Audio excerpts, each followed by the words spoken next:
امام حسن کمزوری نہیں، ایک عظیم حکمت عملی۔ السلام علیکم ورحمۃ اللہ وبرکاتہ۔ آج ہم اسلامی تاریخ کے ایک نہایت اہم واقعے یعنی امام حسن مجتبیٰ علیہ السلام پر گفتگو کریں گے۔ بعض لوگ سوال کرتے ہیں کہ جب امام حسن علیہ السلام حق پر تھے تو پھر صلح کیوں کی؟ رسول اللہ صلی اللہ علیہ وآلہ وسلم کی رحلت کے بعد اسلامی معاشرے میں سیاسی اختلافات بڑھ گئے تھے۔ حضرت علی علیہ السلام کی شہادت کے بعد امام حسن مسلمانوں کے خلیفہ اور رہبر بنے، لیکن اس وقت عراق کی فوج شدید اختلافات کا شکار تھی۔ بہت سے افراد دنیاوی مفادات کی خاطر اپنا موقف بدل رہے تھے۔ بعض سردار معاویہ سے مل گئے اور کچھ نے امام حسن کا ساتھ چھوڑ دیا۔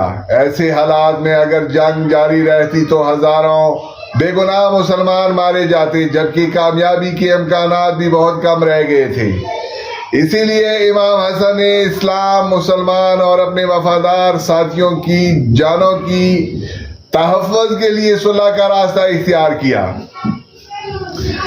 تاریخی روایات کے مطابق صلح کی چند اہم شرائط یہ تھی: حکومت قرآن اور سنت رسول اللہ صلی اللہ علیہ وسلم کے مطابق چلائی جائے گی۔ معاویہ اپنے بعد کسی کو جانشین مقرر نہیں کرے گا۔ حضرت علی علیہ السلام پر سب و شتم بند کیا جائے گا اور اہل بیت کے ماننے والوں اور تمام مسلمانوں کی جان و مال محفوظ رہے گی۔ شیعہ اور متعدد تاریخی مصادر کے مطابق معاویہ نے بعد میں ان شرائط کی مکمل پابندی نہیں کی، یزید کو اپنا جانشین مقرر کیا اور کئی وعدے توڑ دیے۔ یہی حالات بعد میں واقعہ کربلا کا ایک اہم پس منظر بنے۔